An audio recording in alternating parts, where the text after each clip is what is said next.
Hello everyone.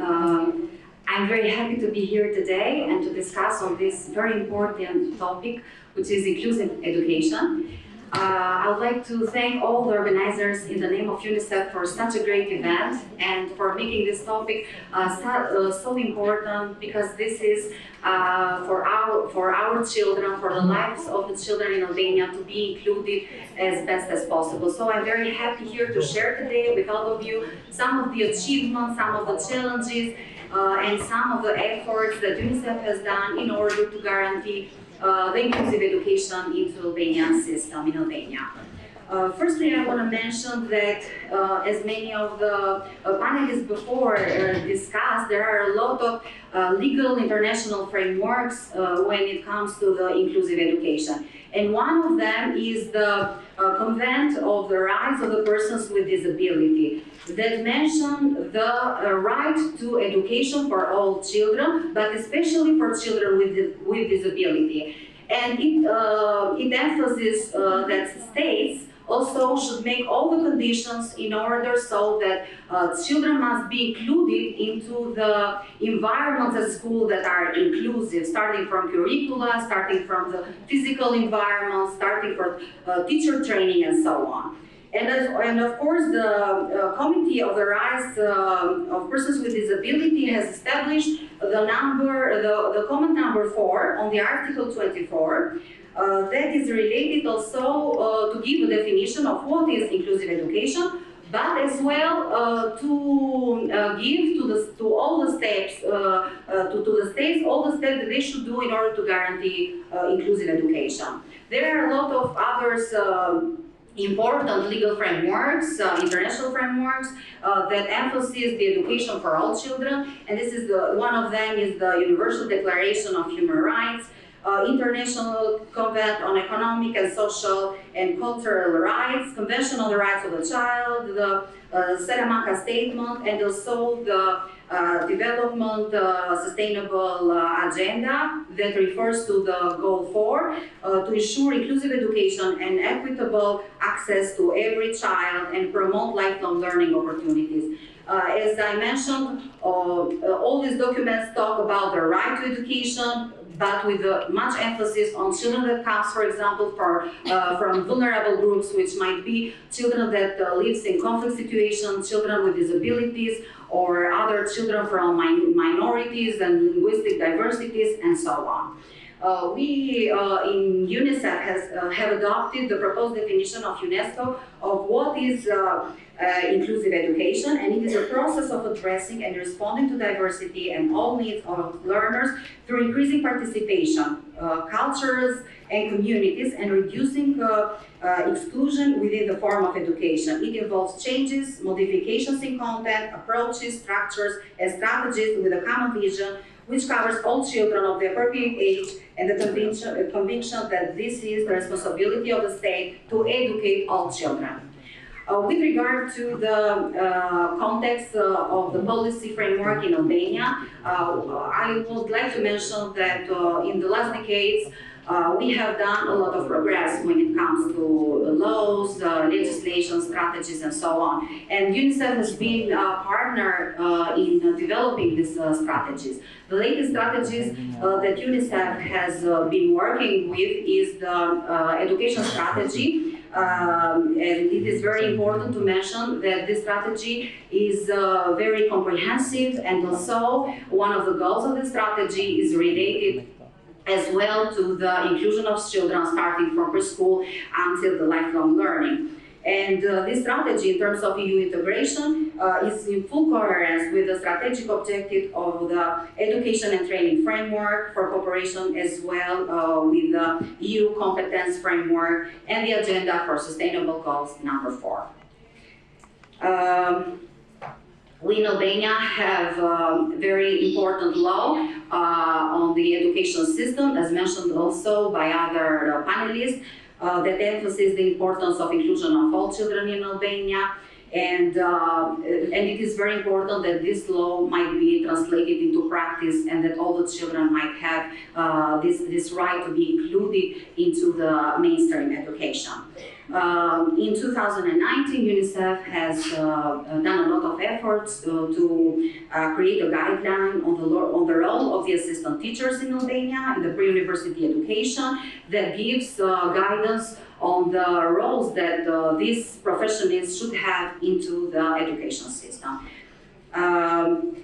Also, other documents related to the UNICEF efforts to support the ministry has been the agreement among the three ministries, the Ministry of Education, Ministry of Interior, Ministry of Health and Social Protection, in order to identify all children that are at the school age to be inserted into the education system as soon as possible.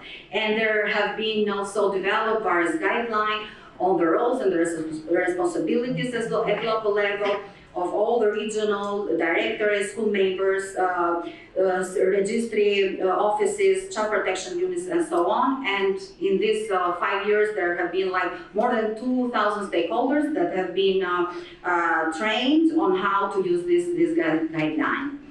Another important document is the order on the financial quotas. It gives the possibility to all the children that might live, for example, away from the schools, children with disability, children with various differences and needs, in order to give them scholarship to have the chance to attend school fully.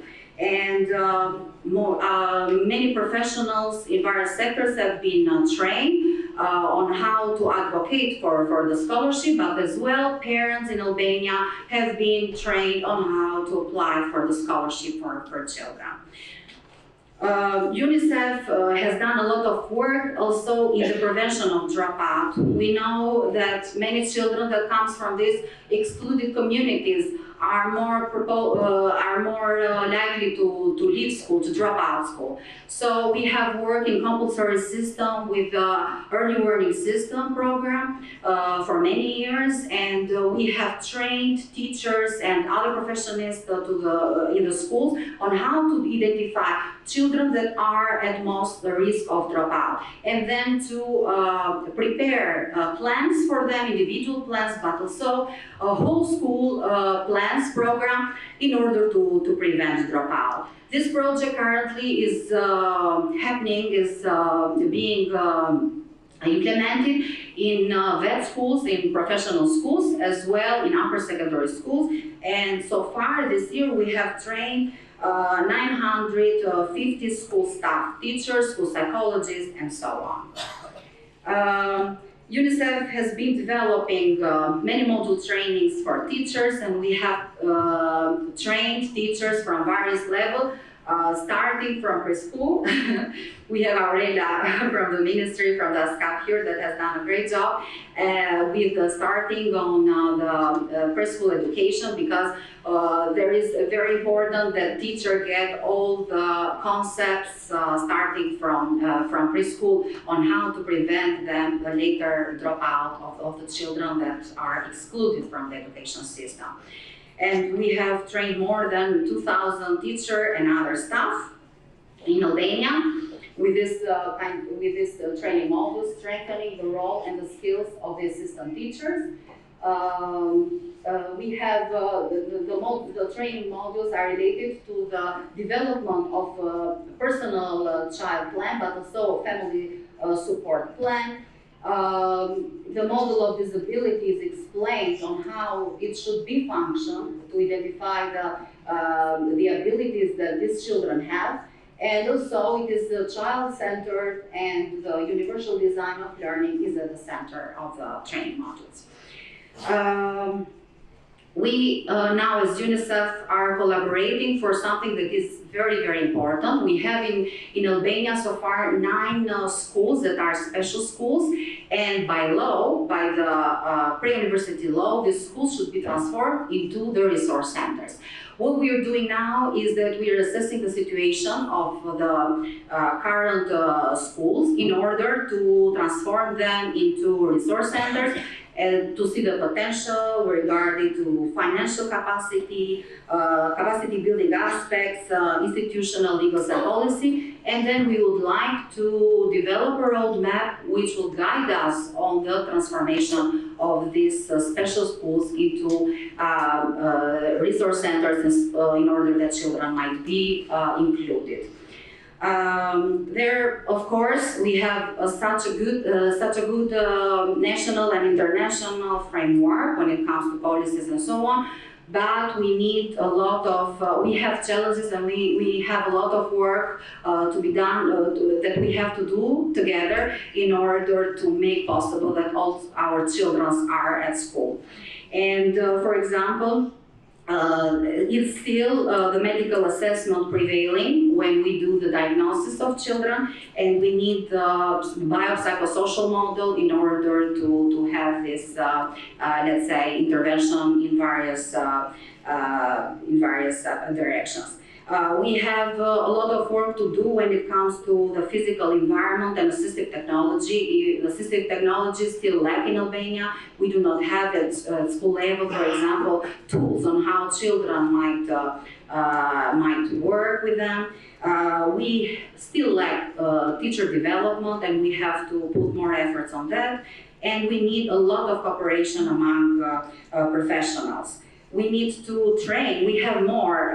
Years ago, we had 300 or 500 assistant teachers into the education system. Now we have more than 1,500. But what it needs to be happening in the future is that these teachers should be trained and trained continually, but also on how they can collaborate with other school teachers and not segregate more, for example, the child that is within the education system.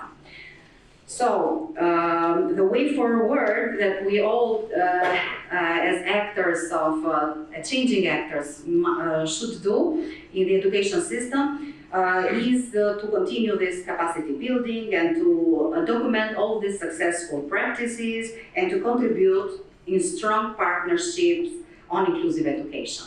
Thank you so much for your attention.